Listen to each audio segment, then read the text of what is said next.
हम आज चर्चा करने वाले हैं वो विषय है मक्का अनुसंधान का। जी बिल्कुल, आप बता दें कि जिस प्रकार से बेगूसराय के विकास में एक महत्वपूर्ण भूमिका निभाने वाला मक्का अनुसंधान भी था, और हमारे साथ नेताजी हैं, इनसे भी बात करते हैं क्या कुछ कहना चाहेंगे। जिस प्रकार से बेगूसराय में विकास का सिलसिला लगातार बढ़ रहा है और कहा जाता है बेगूसराय जो है सबसे अधिक टैक्स जमा करने वाला ज़िला भी कहलाता है और अधिक यहाँ विकास भी हो रहा है, लेकिन अचानक इस प्रकार से हालात उत्पन्न होना, इस पर क्या कुछ कहना चाहेंगे।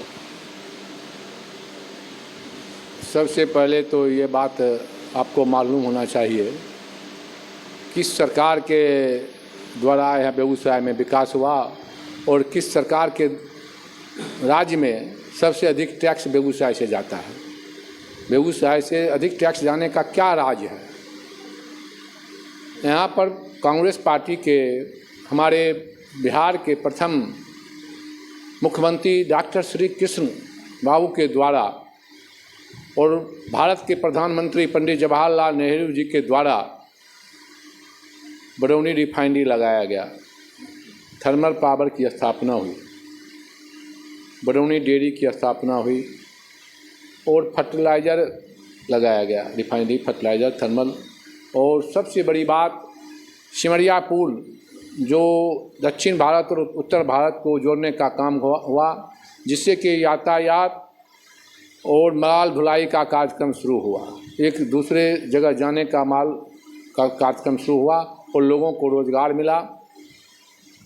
और गुप्ता बांध जो हमारे बेगूसराय ज़िला में अगर गुप्ता बांध नहीं होता तो बेगूसराय ज़िला गंगा के जलमग्न शहर भी रहता पूरा। ये काम कांग्रेस पार्टी और बिहार के मुख्यमंत्री डॉक्टर श्री बाबू और कांग्रेस के प्रधानमंत्री पंडित जवाहरलाल नेहरू जी के सहयोग से ये काम हुआ। लेकिन बीच में टोकरा दे रहे हैं सर जी जिस प्रकार से, लेकिन इसका कुछ इस तरह कोई और ले रहे हैं कि बराबर ये बोलते हैं कि बीजेपी कार्यकाल में ही ये सभी का समाधान निकाला गया है, इस सभी का निर्माण किया गया है। रिफाइनरी हैं, पुल की बात कर रहे हैं सर। पुल कौन पुल बना है? सिमरिया 6 लेन का टेंडर 2012 ईस्वी में हुआ, 14 तक कांग्रेस की सरकार थी और 12 में हुआ और 6 लेन नहीं था, उस समय 8 लेन था।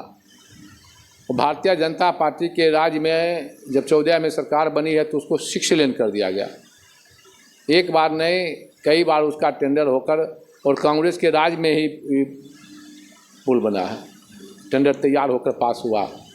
तो कहने के लिए कुछ भी बात हो सकता है, तो लोग तो भारतीय जनता पार्टी के बड़े लीडर, केंद्रीय मंत्री जिस रशियन गेस्ट हाउस में ठहरते हैं जो पंडित जवाहरलाल नेहरू जी का बनाया हुआ है, उसी पर बैठकर उसी का स्टाफ जो उसी समय का बहाल है, उसी स्टाफ के द्वारा खाना खाते हैं, गाली भी उसी के पढ़ते हैं। तो आदमी का अपना अपना संस्कार है। और मक्का अनुसंधान की भी जहाँ तक बात किया जाए तो वो भी आपको कांग्रेस के राज में ही हुआ। लेकिन अचानक यहाँ से चल जाना आखिर क्या है, वजह हो सकता है इसका सर? अचानक चला जाना नहीं, सरकार जो यहाँ पर है ये लिफाफेबाजी की सरकार है, चाहे वो भारत की सरकार हो चाहे बिहार की सरकार हो। ये सिर्फ घोषणा करती है, जब चुनाव का समय आता है तो कई घोषणा होता है, फिर चुनाव खत्म, फिर वो बंद। आप देखिएगा कि 2019 में ही घोषणा हुआ था कि पुल बनेगा शाम्भो बिजुलिया, आज तक पुल नहीं बना। पूरा सब तैयार हो गया कि 2022 में शुरू होगा, 23 में ख़त्म हो जाएगा, ये होगा वो होगा, कुछ नहीं हुआ। फिर 24 में चुनाव हुआ, फिर केंद्रीय मंत्री आए, घोषणा करके गए कि 1 महीना के अंदर फिर कार्यक्रम शुरू हो जाएगा, नहीं हुआ। अभी फिर चुनाव आया है विधानसभा का, फिर कह रहा है गुप्ता बांध का चौड़ीकरण हो रहा है, ये रिंग बांध की हो रहा है।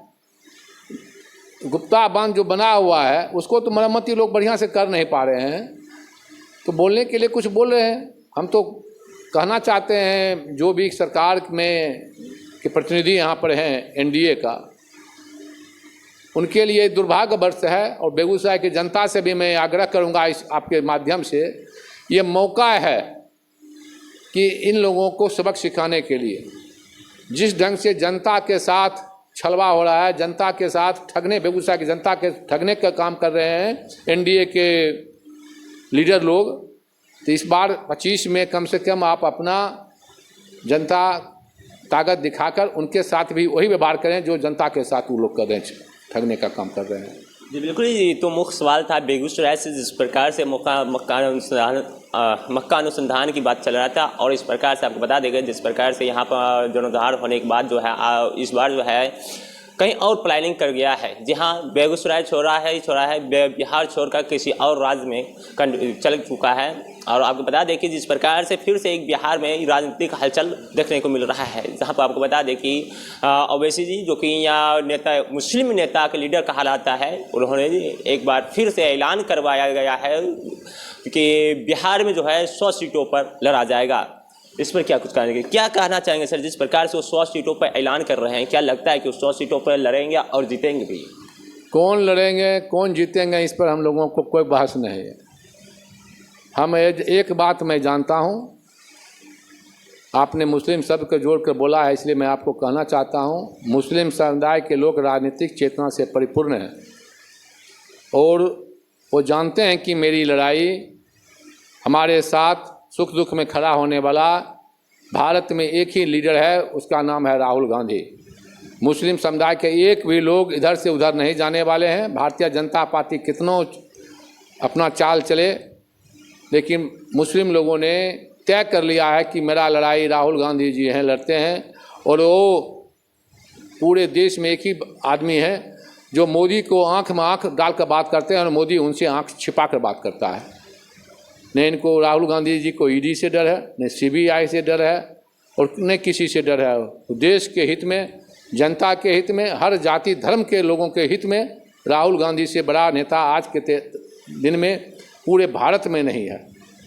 तो इसलिए लोग जान रहे हैं कि कौन वोट कटवा होगा, कौन क्या होगा, नहीं होगा। लोग अपना तय कर लिए हैं कि लड़ाई में हम किसी भी कीमत पर हम लोग इस बार इंडिया का लोगों को जिताएंगे। तो आपको साफ कहना है कि जो भी ओवैसी जो हैं वो है बीजेपी का एक चाल चल रहे हैं, बीजेपी जो है वो एक चाल चल रहे हैं। अभी चुनाव में बीजेपी कितना चाल चलेगा आप देखते रहिएगा। अब इतना कॉमन सेंस की बात है, जो आदमी नीतीश जी को कितना गाली पढ़ा बीजेपी, और चुनाव में 2024 में चुनाव में उन्होंने उनको साथ कर लिया। अभी देखिए तीसरा नंबर पर विधायक के आधार पर चलेगा तो नीतीश जी का तीसरा नंबर पर है। उनको मुख्यमंत्री बनाया हुआ, बुड़बक बनाने के लिए 2 उप मुख्यमंत्री बना दिया है। और इस चुनाव में अगर सबसे बड़ा कोई धोखा होगा किसी के साथ तो नीतीश जी के साथ होगा। एकदम कन्फर्म है।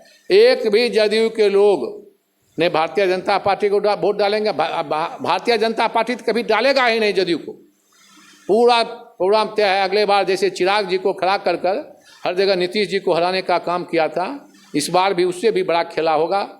और मोदी जी का चाल और नीतीश जी का चाल पूरे बिहार के लोग समझ गया है। प्रशांत किशोर भी बिहार से आ रहे हैं सर।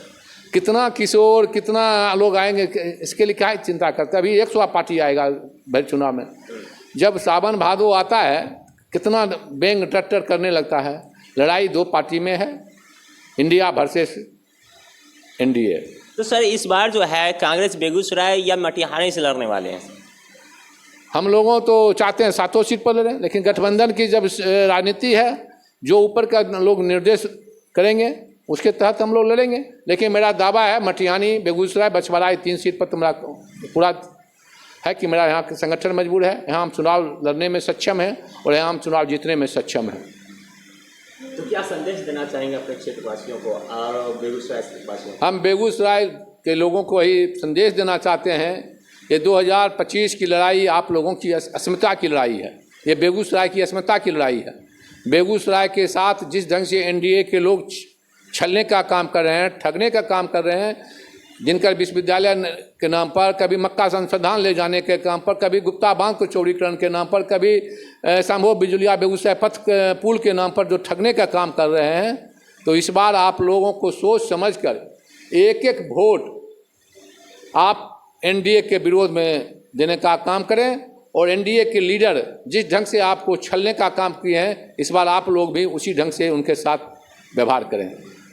जी बिल्कुल, जिस प्रकार से आपने सुन चुके हैं क्या कुछ कहा गया है, क्या कुछ किया गया है, लेकिन आपको बता दें कि जिस प्रकार से मकान अनुसंधान की भी बात किया गया है और साथ साथ ओवैसी जो है यहाँ बिहार के अंदर ऐलान कर रहे हैं कि 100 सीटों पर हम इस बार वोट लड़ेंगे। लेकिन बहरहाल जो भी रहे, अब देखने वाली बात यह है कि किस प्रकार से क्या रुख रहेगा इस राजनीतिक खेल का और राजनीतिक गलियारों में क्या हलचल रहेगी, इस पर लगातार नजर रखे रहेंगे। फिर मिलेंगे एक नई वीडियो के साथ, तब तक दे इजाजत, धन्यवाद।